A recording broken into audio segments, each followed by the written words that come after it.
Assalamualaikum warahmatullahi wabarakatuh. A'udzubillahi minasyaitonirrajim. Bismillahirrahmanirrahim. Wa bihi nasta'inu ala umuri dunya waddin. Wassalatu wassalamu ala asyrafil anbiya'i wal mursalin Sayyidina Muhammadin wa ala alihi wa sahbihi ajma'in. Amma ba'du. Saudara-saudariku, temanku, kaum muslimin muslimat pencinta ilmu Allah Subhanahu wa taala.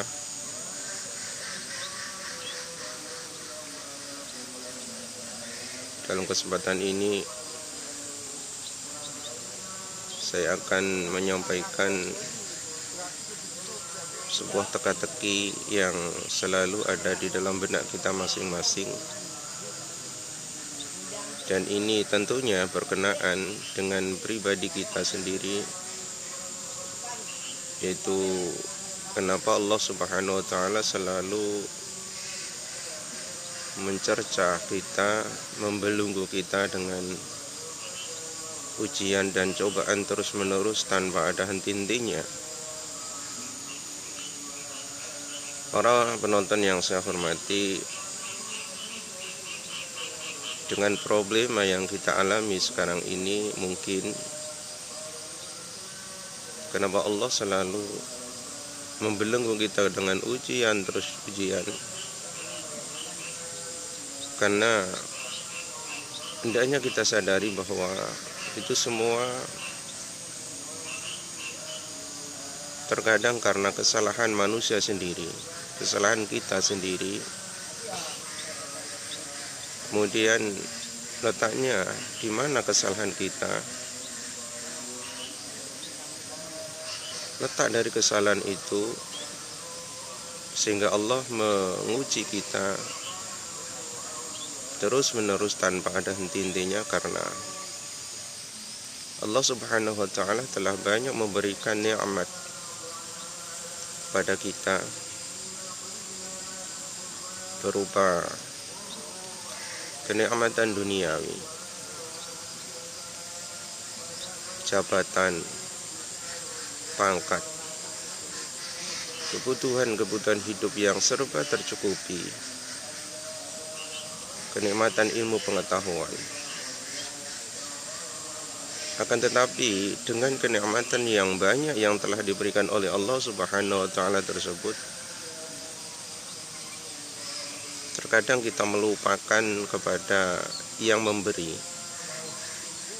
hanya terfokus kepada pemberiannya saja, tetapi tidak mengingat bahkan jauh kepada yang memberi, yaitu Allah Subhanahu wa taala. Inilah sebabnya kenapa Allah selalu menguji kita dengan banyak kenikmatan yang telah diberikan oleh Allah kepada kita.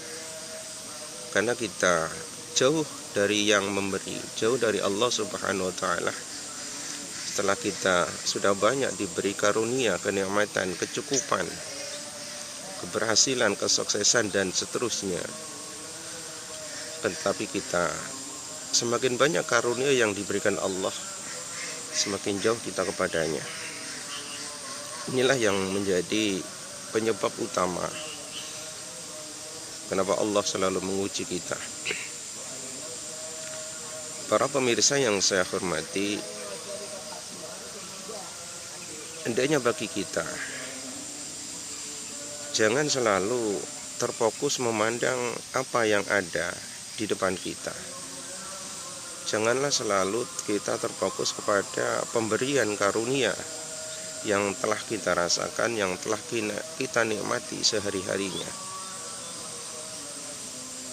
Dan kita sebagai hamba Allah yang selalu dikaruniai oleh Allah, selalu diberi kecukupan oleh Allah Subhanahu wa taala, merasa bersyukur kepada Allah Subhanahu wa taala, dan tetap semakin banyak karunia yang Allah berikan kepada kita, maka semakin dekat kita kepada pemberi, kepada sang pemberi, yaitu Allah Subhanahu wa taala. Dan yang paling penting adalah kita harus bersyukur kepada Allah Subhanahu wa taala. Kemudian kita tidak dapat mensyukuri, tidak bisa bersyukur kepada Allah Subhanahu wa taala sebelum kita mengetahui nikmat pemberian dari Allah Subhanahu wa taala. Jadi maksudnya adalah ketika Allah memberi karunia kepada kita, kenikmatan, kecukupan, jabatan, pangkat, kesuksesan, ilmu pengetahuan, itulah adalah nikmat. Setelah kita mengetahui semua itu, maka hukumnya kita wajib bersyukur kepada Allah Subhanahu wa taala. Dengan apa? Dengan selalu mendekat, taat, mendekat dengan melakukan ketaatan dan ibadah kepada Allah Subhanahu wa taala. Mendekat dengan selalu senantiasa berbuat baik kepada siapapun. Hablum minallah, terutama ikatan kepada Allah Subhanahu wa taala, yaitu dengan melakukan kebaikan kepadanya, melakukan ketaatan, ibadah dan yang semisalnya, berzikir, membaca ayat-ayat sucinya dan kebaikan-kebaikan yang lainnya.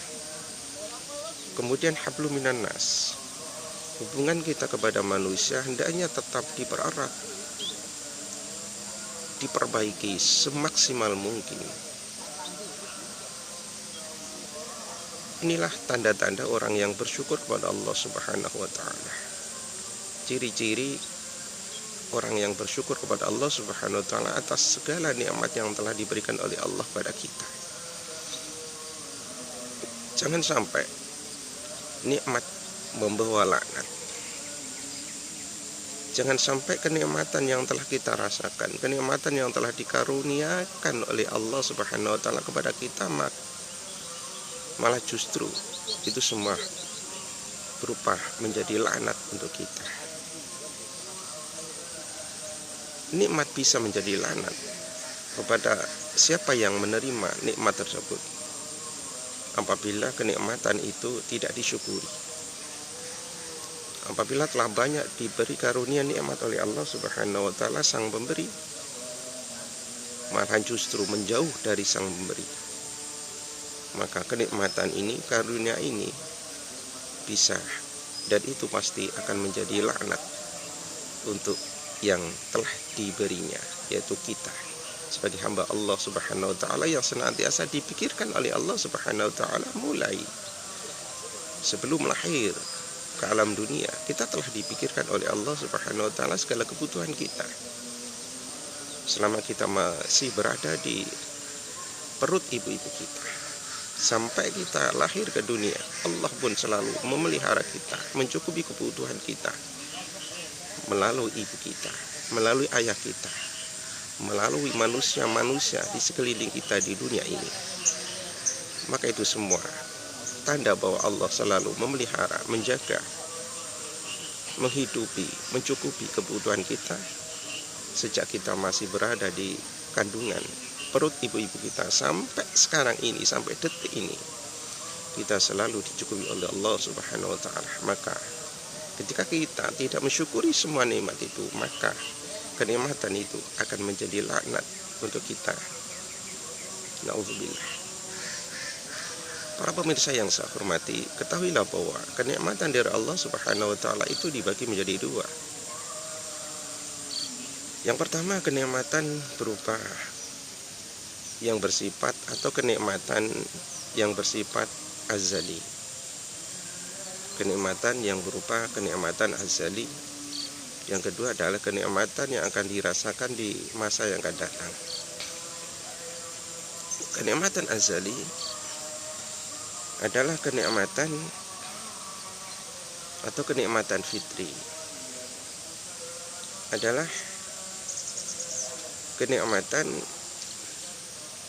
yang sejak kita diciptakan oleh Allah Subhanahu wa taala. Apa saja yang menjadi kenikmatan atau kenikmatan-kenikmatan azali adalah